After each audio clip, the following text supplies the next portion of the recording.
Hello and welcome to this new section on data visualization in Python.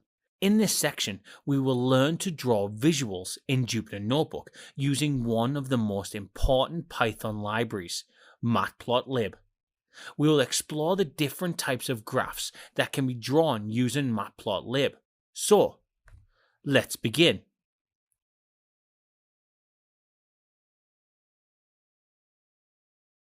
Matplotlib is the most popular Python library for creating a variety of different graphs. Its PyPlot module gives it a MATLAB-like interface, which makes it easier to use.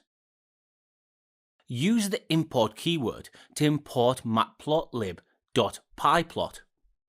The typical abbreviation used for matplotlib.pyplot is PLT.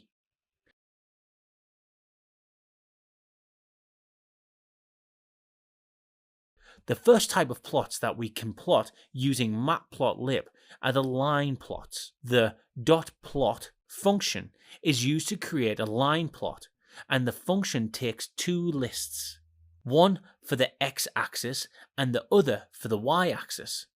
Let's see how to plot a line plot in Jupyter Notebook. Let's create a line plot.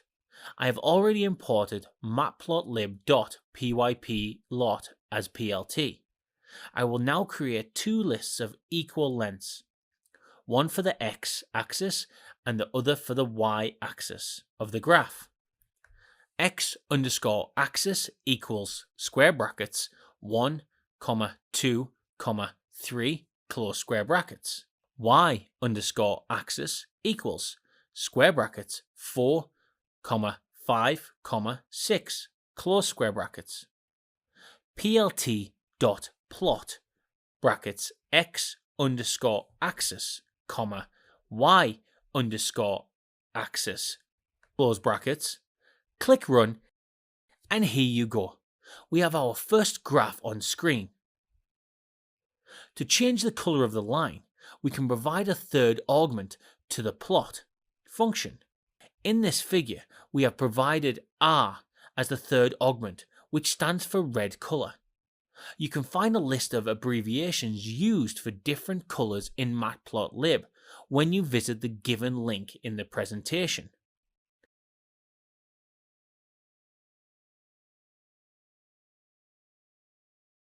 To set the title of your graph, we use the .title function and provide the title as a string.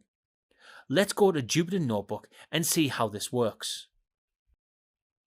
Let's set a title for the graph that we created in the previous example. We only need to add one line of code. x_axis equals square brackets 1, 2, 3 close square brackets. y_axis equals square brackets 4, 5, 6 close square brackets. plt.title brackets my first graph. plt.plot brackets x_axis, y_axis, r. Let's run this cell, and here you go.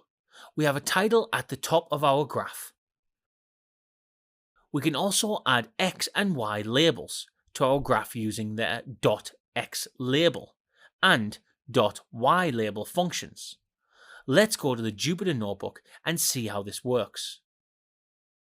Let's add x and y labels to our graph.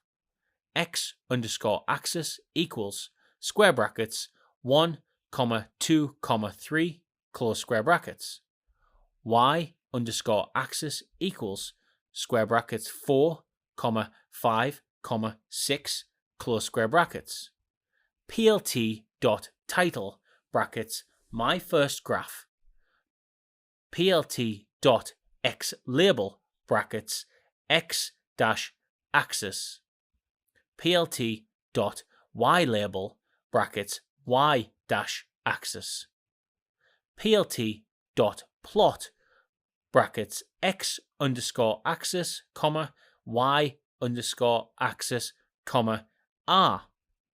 Click Run, and the updated graph now has X and Y labels. Amazing! It's really nice and tidy. If we plot multiple plots in the same cell, they will be plotted on the same chart. Let's see how that works. Let's create two plots in the same cell. We'll create two lists for the x-axis and two lists for the y-axis. Then we'll plot them. So I'll write the following. x1 underscore axis equals square brackets 2, 4, 6, 8, close square brackets. y1 underscore axis equals square brackets 1, 10, 100, 1000, close brackets. x2 underscore axis equals open square brackets 1, 3, 5, 7, close square brackets.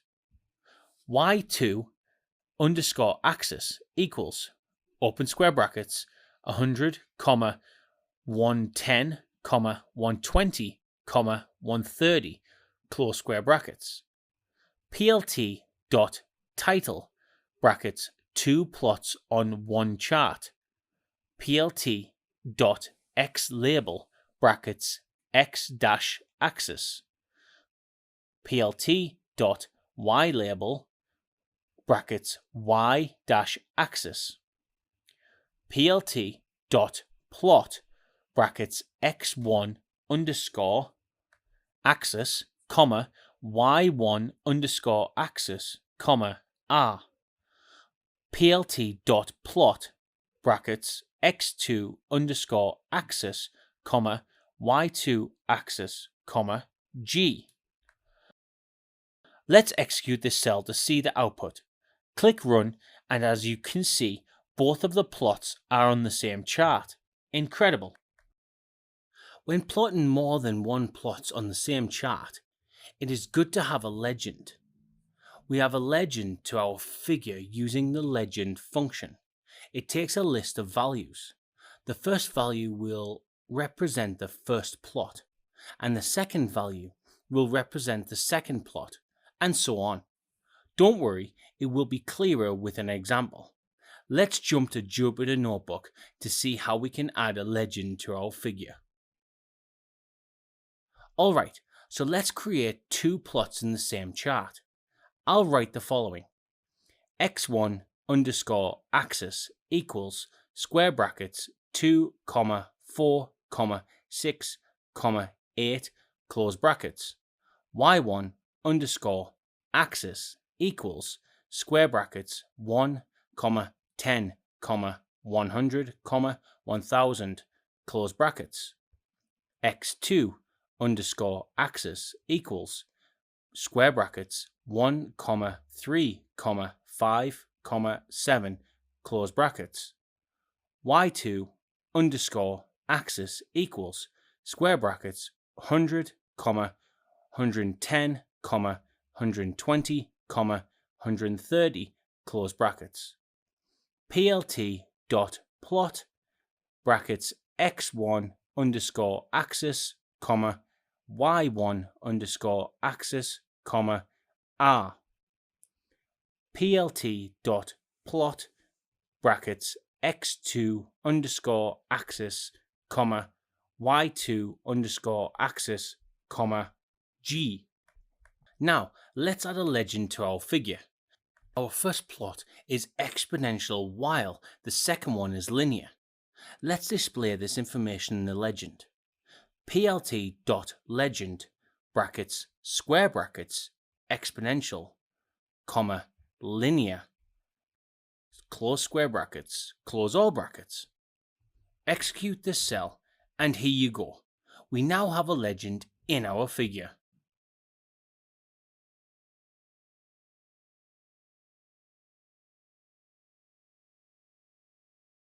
We can also plot histograms using the .hist function, which takes a list of values. A histogram displays the frequency of each element in the list. So, let's try plotting a histogram.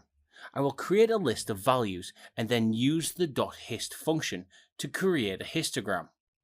values equals square brackets 10, 15, 20, 10, 15, close square brackets, plt dot hist brackets values.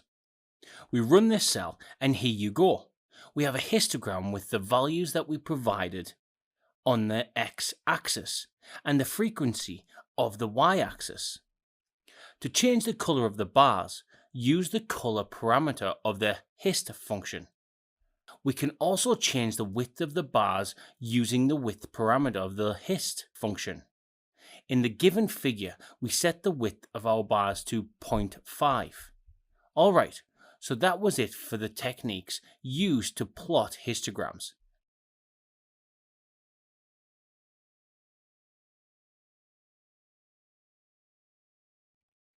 Another type of plot that Matplotlib provides us with is the bar plot.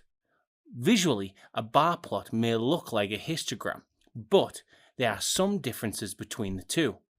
Most importantly, a histogram is used to represent the frequency distribution of continuous variables, whereas a bar plot is a diagrammatic comparison of discrete variables. Also, the x values of a histogram represents ranges of data, while those of a bar plot are considered as individual entities.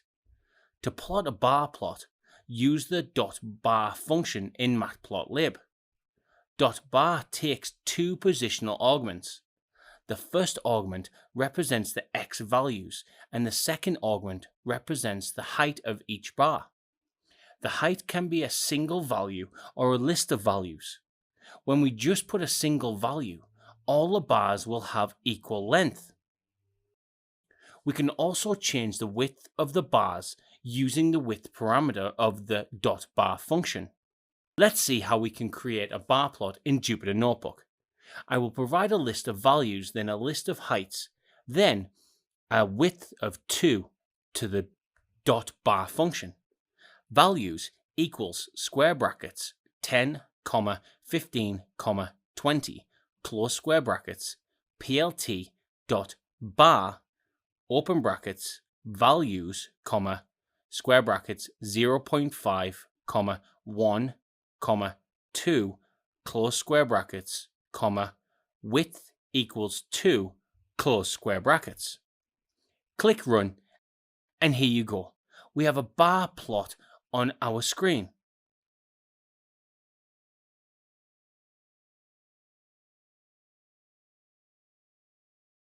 We can also create pie charts using the .pie function in the Matplotlib. .pie takes a list of values and creates a pie chart. Let's create a list of values that will be passed onto the .pie function to create a pie chart. So I'm going to write values equals square brackets open 20, 20, 35, 25, close square brackets, plt dot pie brackets values. Execute this cell to see the output, and here you go. We have a nice looking pie chart. We can also assign labels to each wedge of the pie chart using the labels parameter inside the .pie function. We can also specify the distance of each wedge from the center of the pie using the explode parameter. This way we can make a wedge stand out and be more prominent than the others. Let's see how we can use the explode parameter to make one of our wedges from the previous example stand out. Let's say we want wedge B to be at a distance of 0.2 from the center of the pie, and all of the wedges to be at a distance of 0 from the center. So to do that, I'm going to write values equals square brackets 20, 20, 35, 25, close square brackets, plt dot pie brackets values, labels equals open square brackets A, B, C, D, close square brackets, explode equals, open square bracket, 0, 0.2, 0, 0, close all brackets. We run this cell and here you go. We have the pie chart that we imagined. The wedge B is at a distance of 0.2 from the center of the pie, while all the others are at a distance of 0 from the center. Now, if you want to change the colors of the wedges, simply provide a list of colors to the colors parameter of the .pie function. It is so easy, try to do it if you want to practice. Alright, so that was it for pie charts, and now on to the next lecture.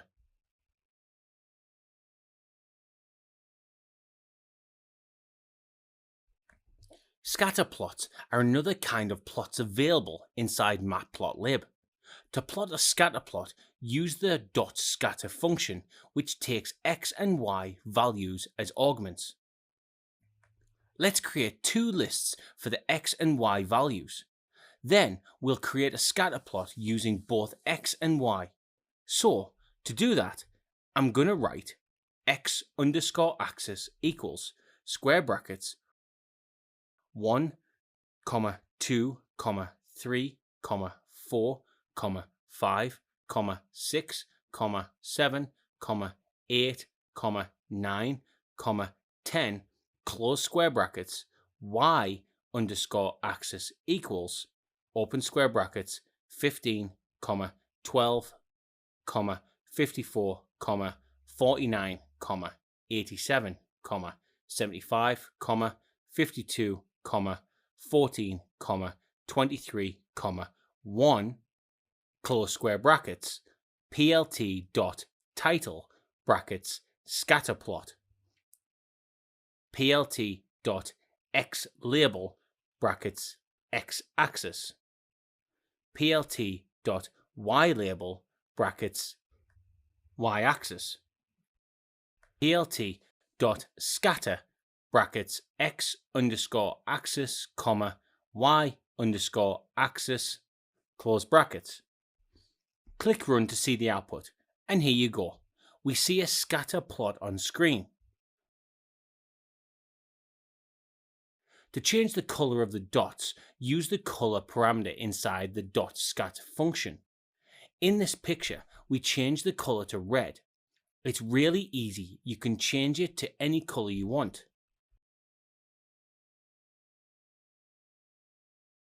If you would like to give each data point on the graph a different color, you can use the C parameter. You can either provide a list of colors to C or a list of numerical values to be mapped to colors. In case of numerical values, two data points with the same numerical values will have the same color and vice versa. If you want to choose a color map - color palette of your choice, you can do so using the CMap parameter of the .scatter function, and by using one of the many built-in color maps. Let's see this in action in Jupyter Notebook. Let's see how we can use the CMap parameter of the .scatter function. We first need to assign numerical values to each data point using the C parameter. Each numerical value is mapped to a color, which helps its visualization. We can use any sequence of integer or float values to be mapped to colors. We then choose the ascent CMap. I then write the following: x_axis equals, open square brackets, 1, 2, 3, 4, 5, 6, 7, 8, 9, 10, close square brackets, y_axis equals, open square brackets, 15, 12, 54, 49, 87, 75, 52, 14, 23, 1, close square brackets, plt.title brackets scatterplot, plt.xlabel brackets x-axis, plt.ylabel ylabel brackets y-axis, plt.scatter brackets x_axis, comma y_axis, comma c equals open square brackets 1, 2, 3, 4, 5, 6, 7, 8, 9, 10, close square brackets, comma cmap equals accent, close all brackets. I click run, and here you go. We see that each data point has a different color from the palette, accent. If we do not provide a color map to the cmap parameter, the default Viridis cmap is used. Alright? Now, let's see how we can see the list of available color maps in Matplotlib. To see a list of available color maps, first import the CM module from Matplotlib. So you need to write from Matplotlib import CM. Then use the dir function to see a list of available color maps. dir brackets CM. Run this cell, and here you go. We see the list of the available color maps right in front of us.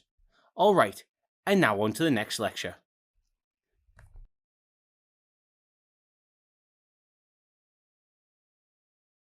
We can also change our scale from linear to logarithmic. This is done typically if one or more data points are much bigger than the rest. Use the .yscale function to change the y scale to log. In the given example, the values of the y-axis increase exponentially. Hence the data points are far away from each other. The default line plot gives us the graph on the left, which has a linear scale. Choosing a logarithmic y-scale gives us the graph on the right.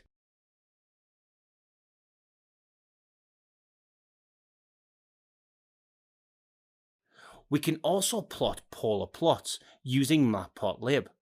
Each point in the polar plot is represented by a distance r and an angle theta along which the distance is measured. .polar function is used to create a polar plot which takes two positional arguments. First is the theta and second is the distance r. Let's see how we can create a polar plot using Matplotlib. In this video, we will learn to create a polar plot. To create one, I'll first create a list of thetas using the np.arrange function. np.arrange takes three parameters: start, stop, step. In this example, we will start at 0, go until 2 pi with a step of 0.01, meaning that the values will be spaced by 0.01. We will choose r equals 2 for the purpose of this tutorial. Theta equals np.arrange brackets 0, 2 np.pi, 0.01, close brackets,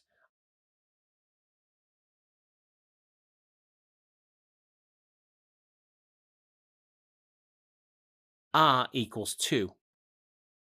For radian in theta, plt.polar brackets radian, r. Click run.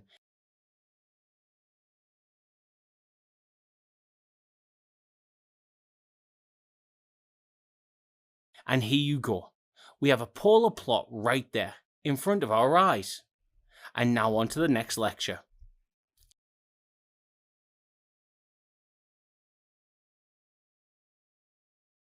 Sometimes there are too many values on the x-axis and it becomes difficult to differentiate between them. This happens a lot when you have long dates on the x-axis as shown in the figure. In such a case, one solution is to change the orientation of the values on the x-axis, which can be done using the rotation parameter of the xticks function. In the given figure, we have rotated the x values by 90 degrees. And that solves the problem we had in the previous slide.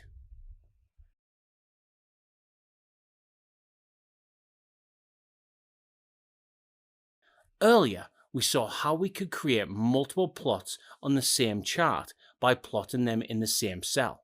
But what if we want to have multiple subplots side by side or on top of each other in the same figure? Like something similar to what is displayed in this figure. Well, we can achieve that using the .subplot function before plotting each plot. .subplot takes three arguments. First one is the number of rows in the figure. Second one is the number of columns in the figure. And the third one is the position of the plot that you are going to create next. Let's see how this works in action. In this demo, we will create two subplots next to each other. So first, let me create the following variables. x1 underscore axis equals square brackets 2, 4, 6, 8, close square brackets. y1 underscore axis equals open square brackets 1, 10, 100, 1000, close square brackets. x2 underscore axis equals square brackets 1, 3, 5, 7, close square brackets. y2 underscore axis equals open square brackets 100, 110, 120, 130, close square brackets. We first plot x1 underscore axis against y1 underscore axis. Since we have two plots and we want to plot them side by side, our figure will have one row and two columns. The position of the first graph will be 1 and that of the second graph will be 2. Let's write our code for this. plt.subplot brackets 1, 2, 1. plt plot brackets x1 underscore axis, y1 underscore axis, r. plt.subplot brackets 1, 2, 2. plt plot brackets x2 underscore axis, y2 underscore axis, g. Finally, we use the .tight layout function to adjust the padding or the space between the two subplots. plt.tight underscore layout. We finally run this cell, and here you go. We have two subplots nicely placed side by side. We also can have separate titles, X labels and Y labels for each of our subplots as shown in figure. Well, this section ends here. We really hope that you liked it, and if you want to dig deeper into the exciting world of Matplotlib, here is a good resource for you. See you in the next lecture.